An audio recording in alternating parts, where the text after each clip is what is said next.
This episode of Greenhouse Grower to Grower is brought to you by Westbrook Greenhouse Systems. Westbrook is a North American leader for greenhouse structures, heating, curtains, benches, and installation. Their track record of retaining long term employees means that you can trust them with your next greenhouse project. Whether you need a freestanding, gutter vent, peak vent, open roof, glass, or poly house, Westbrook has a solution for you. You can find them online at westbrooksystems.com, follow them on LinkedIn, or visit their booth at Mance, TPIE, Cultivate, TNLA, or the Canadian Greenhouse Conference. Welcome to Greenhouse Grower to Grower, the podcast where we talk to growers from across the greenhouse industry about market trends, innovation, their biggest challenges and opportunities, and more. I'm Brian Sparks, editor of Greenhouse Grower. Jazmin Albarran is the executive director of Seed Your Future, an organization focused on educating young people about plants, as well as developing the next generation of industry leaders. I recently caught up with Jazmin to learn more about how Seed Your Future has evolved since its formation in 2014, and in particular in the last 4 years under her leadership, and what is in the works for 2025. Here's our conversation. So as we get started, I'd like to talk first about Seed Your Future as a whole. For those listening to this who aren't aware of Seed Your Future and what it does, a little bit of background on why it was formed and what its main mission and purpose is. Absolutely. Thanks, Brian. So, Sure. Future Future was started really by horticulture professors 11 or so years ago. They realized not enough students were coming into the BAs, the masters, the PhDs within the hort sciences, and they realized that could cause an issue later down the years. And so, they did a lot of research as true academics to Mhm. get to know what the needs were. So, Yeah. phase one was talking to the horticulture industry and asking, what do you need? Why can't you find staff? What kind of support do you need? Mhm. Phase two was a telephone survey across the country asking the general public, do you know what the word horticulture means? And what are your perceptions of the industry? Okay. Which we learned were negative. People think that you can only mow lawn in this industry. They see it as a hobby. They don't think it's professional compared to being a doctor or a lawyer.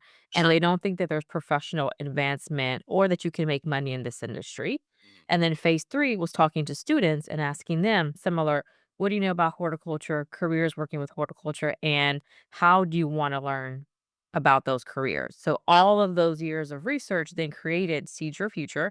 We start working with middle school students because that's the age when you have to start thinking about who you want to be when you grow up.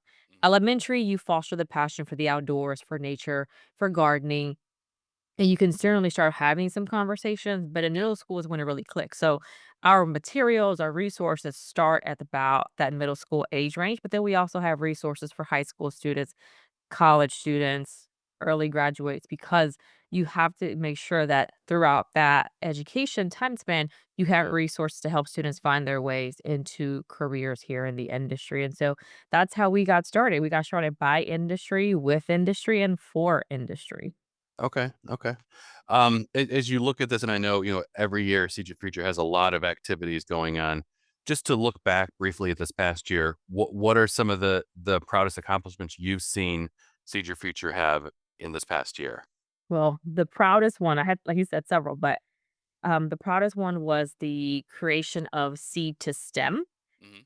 When having conversations with teachers, they know doctor, lawyer, nurse, accounting, but they don't know horticulture as an industry, and they don't know the careers that are here. So we can't expect them to have conversations Mhm. when they don't know where to start. And so we created Seed to STEM to bring together high school science teachers and give them a lens, a glimpse into the horticulture industry. So we took them to different locations. Sure. We met in Indianapolis and we paid for the teachers, their flight, travel, luggage, their meals, their hotel. So it wasn't an additional expense to them. We Mhm. wanted them just to come and learn and then take this information back to the classroom. So we Yeah. went to new fields and museums and they got to talk a little bit about the horticulture team and what they do. When you go to a museum, you don't think about the plants, but they're there, right? And Yeah. someone has to take care of them. Someone has to make sure that they look beautiful and are welcoming. We went to Heartland Growers. Most of the teachers have never been in a commercial greenhouse. And Yeah. so to see kind of like in your photo, thousands of plants in one location, growing to a particular height and color. They were absolutely amazed. We had one teacher say that she didn't even know how to spell the word horticulture before, and now she understands it a lot better. Yeah. We went so Heartland Growers, we went to Corteva AgriScience, so they got to see a lot of that, how chemistry is used in plant protection.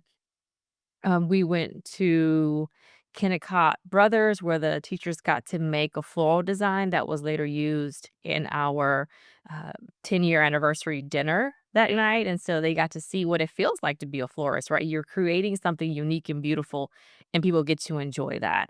Or Mhm. we also went and talked to the horticulture professors at Purdue so that the teachers can understand what does it look like to be a professor talking about horticulture and the type of research that universities do across the board to help improve the industry and innovate next generation of plants. So they were very busy, but I think they enjoyed it. And now each teacher created a lesson that connects a horticulture career to a science module within the high school sciences. So Okay. and now a teacher can specifically tie in this hort job to this science theme.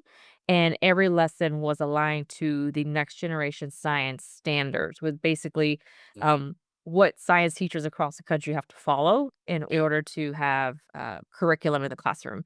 And so every one of those 25 lessons basically tells the teacher exactly at what points throughout the year they can insert that conversation. And so now we're equipping educators across the country to one understand the industry but also have the resources to have those career conversations in the classroom, right? Mhm. Teacher are the ones that know, okay, this student likes plants or the outdoors or nature, and so we want to be able to prepare them to be able to steer those students in the direction of this industry. Sure. So yeah, definitely very excited about the potential of that program and how we can evolve it over the years. Okay, okay. And this I think this nicely reflects I had some conversations last year with, chairs of several university horticulture departments across the country. We were talking about enrollment trends and kind of going through and dispelling some of the myths you hear about, enrollments going down in horticulture and, talking about why that's really not the case anymore, especially during and through the COVID-19 pandemic. But some of the points that they were talking about was, to echo what you were saying, you can't start at the college level. You have to start before that. So a lot of these Mhm. universities are going out and actively engaging with high schools and talking with high school students and teachers at that time about, here's what horticulture is and here's why it could be a viable career option for you. So I think, that definitely reflects what you're doing on behalf of Seed Your Future. Yeah, 100%. If they don't know it's out there, how are they gonna find us? Yeah. I want to look ahead to this year a little bit, and kind of talk through what some of your main priorities for the coming year are. And I guess that would include anything new that you're looking at for this year. Yeah, we have quite a few things. So for one, for Seed to STEM, we are adding a peer mentoring component Mhm. so that we can scale it up, right? Seed to STEM was one time of year last year, June, we had 25 teachers, but if we can reach more teachers across the country, how great would that be? And so we're Yeah. developing a peer mentorship this year that hopefully other teachers can then train teachers in their school, in their districts, and their communities so that we can have and get more teachers learning. So more to come on that. I'll tell you about Mhm. that next year, how that ends up developing. In same conversations with college students, not knowing the Hort students. Yes, I wanna be outdoors, but who do I work for? Mhm. And what jobs can I do? We started a webinar called, Growing Careers, Mhm. Opportunities Within the Horticulture Industry, and we bring together 4 industry professionals to talk a little bit about their career path, what do they do during college to secure a job? And then also, what are some things that they did within their first 10 years of that, career journey?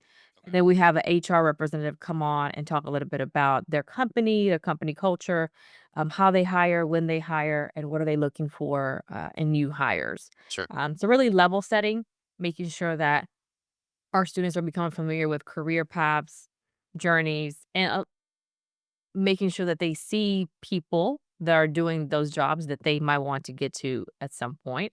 Mhm. We had 400 people register for the one that we had not too long ago. And that's Nice. teachers, that's students, professors. We had students that were in high school and then also college students. So we're going to open them up to anyone that wants to learn about the horticulture industry and some Sure. of those jobs. We're having two more, one in March, one in April, and then we'll have a few more in the fall. So they're going to follow the school schedule. So Okay. excited. Yeah. Again, 400 people. That means the interest is out there. Right. So how can we build upon that? So excited to see how those go. We also started an art contest. So the Seed to STEM program is for art, math, and English teachers this year. Last year was science teachers. We want to make sure that teachers realize that no matter what subject they're teaching, they can prepare students for the horticulture industry because there's so many jobs to be had. Yeah. And so this contest is meant to again get in front of these art teachers and these young students and these creative minds. The theme for this year is the importance of horticulture in my world. Mm. So I'm excited to see how these students create, right, what that means for them. The deadline for that is also in March. And so we'll see what those entries look like. And there's a cash prize for the teacher and also the student. And then we'll Okay. use those images for social media, for Nice. swag, and then just other pieces moving forward. Yeah. We also started another program similar in those conversations about trying to recruit students to come into higher education. Mhm. We're starting a program called Collegiate Cultivators. Okay. Essentially, college students talking about a day in the life of them being a college student at whatever university, whatever 2-year college, and walking us through being at the trial gardens, being in class, being in the lab, being in the greenhouse. What does that look like? So, these college students will essentially be helping us advertise and market to high school students and other college Mm. students and middle school students, right? Yeah. I can talk about hard jobs all day, but when a young person hears from a college student why they chose that career, why they chose that school, and what they do, it's likely to have more of impact. And so we are going to start connecting with as many universities and colleges across the country, invite them to have their students submit applications. The students would get a $500 stipend for a set of 8 videos. Okay. And then once we have a nice little database, we'll start to roll those out on our social media platform. So Okay. we'll see how that goes as well. Another thing that we're working on is our internship survey. We Mm. did the survey in 2024. We have the results now, and NC State is helping us go through all of that. And we're also going to create some templates because Sure. the conversations were with current students that did an internship. We asked, was it paid or not? If you didn't do an internship, why not? If you Yeah. did, what was the most gratifying part of the internship? What was the most fulfilling? What did you learn?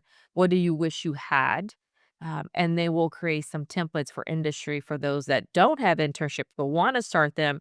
Yeah. They can hear from students like, this is what's important. This is what we're looking for. This is what will make me pick your internship over another so that they have a starting point. Because we know just starting from scratch can be very hard. Yeah.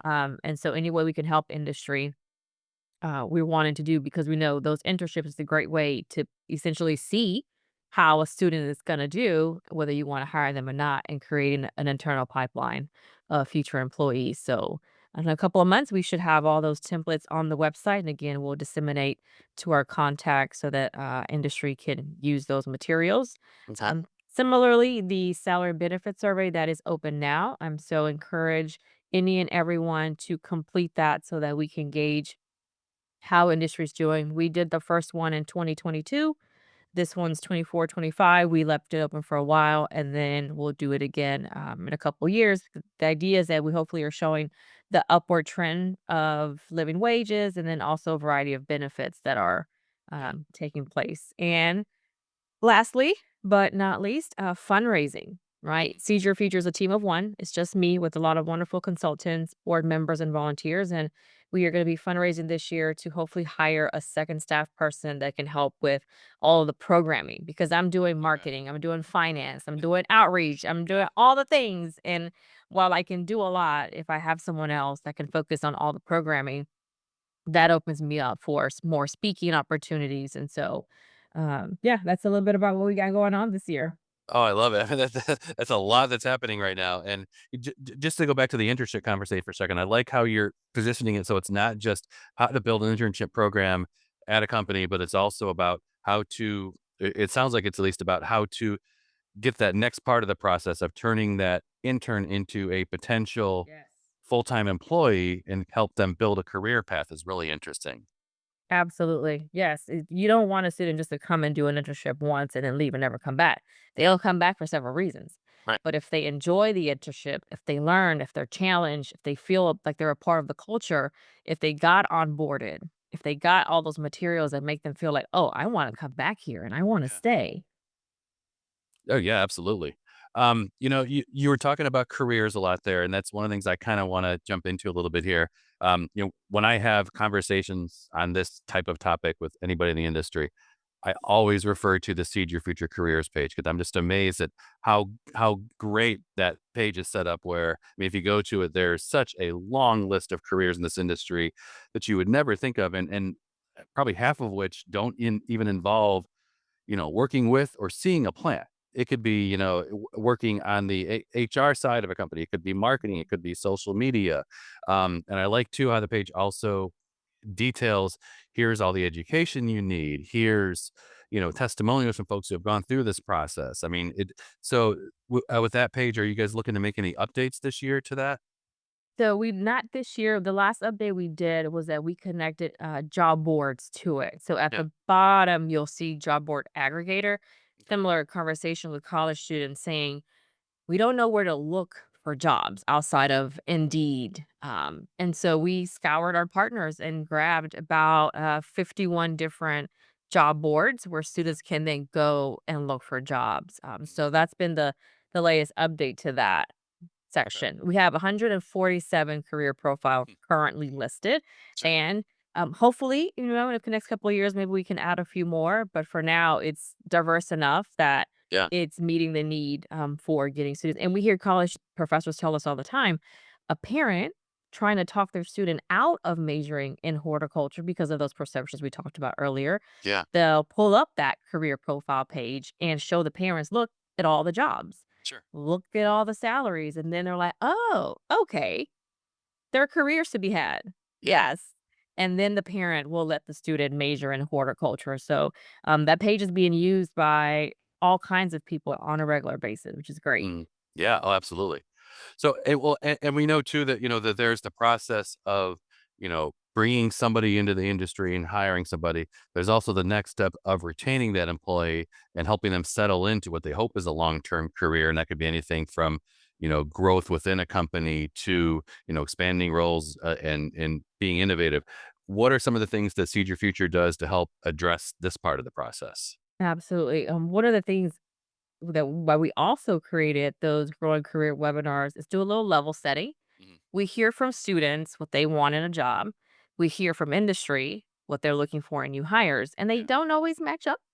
Hmm. Uh, Sometimes we hear students that, while very ambitious, they want to be CEOs within the first year of graduating. And we all know it takes a little bit more experience to get to that point unless you start your own business. And Right. so, having that growing careers and these young professionals do a little timeline of, look, this is what I did within the first 10 years. These are Yeah. the how many jobs I had, how much I had to go from this position to get to where I am now, is doing a little bit of level setting so that students can understand Mm. um, the different type of roles you'll have to have within the few first years growing Yeah. within various positions in the industry. And then we're also with the salary survey, right? Going through those uh, submissions and looking at the variety of benefits that a Mm. company has is what we're also sharing to and from. Yeah. This next generation, they don't want to work just at a 9 to 5. They want to be a part of a mission. They want to solve problems. They care about company culture. They care about sustainability, Yeah. flexibility, and in their own professional development. So when I'm doing presentations at Cultivate or any other industry conference, I'm sharing with the attendees, this is what young people are saying they want. Mm. And so you can't just hire them and think that you can do the same thing for this generation that you did for the person you hired 10 years ago. Right. They're two completely different people, right? And so industry has to change and grow and innovate with the generations that they are hiring because they Yeah. all require different things. Yeah. Are you seeing companies in this industry respond to that by offering new benefits and incentive type programs? Yes. Yes, we Okay. have seen some that are saying, "All right, well, what can we do? How can we adapt?" And there are some that are not quite ready to make that change because they don't know how. Mhm. But we're helping those leaders that are implementing more flexible hours, or if you have to come in a little bit late, you work a little bit later, which again varies depending on the position. So every Yeah. position can't be as flexible, but where do you find those niche areas within the company that you can to show that you value that person and then also that professional development. They wanna learn, they wanna grow, so how do you connect them with a mentor? Mhm. Let them go to a conference, to have an innovation area where they can put in, and suggestions and ideas, right? Yeah. Feeling like they have a say, makes them feel connected and feel a part of the team, and so, yes, I'm excited to see how industry continues to evolve because they do want to, they just have to figure out how. Sure. Sure. Absolutely. So if I'm a grower in this industry, and I'm speaking grower because that's our primary audience with greenhouse grower, regardless of the size of my operation, if I'm one of the biggest in the country with millions of square feet, or if I'm a smaller operation that has, a greenhouse and then works directly with consumers, what can I do to get involved with Seed Your Future and help with this process of building the next generation of growers, industry leaders, researchers, you name it? So, several things. One, fill out all of the surveys that we have that apply to you, right? The more data we have, the better it is for all of industry. Yeah. When you go to a conference, are you willing to do a session for me? Are you willing to be at a table? Are you willing to talk to somebody about Seize Your Future and the resources that we have? Mhm. I often have calls from different schools across the country asking about having a professional attend a career fair to Okay. talk about their company positions, which also segues into Green Career Week. We created those resources to help industry connect with students in their backyard, right?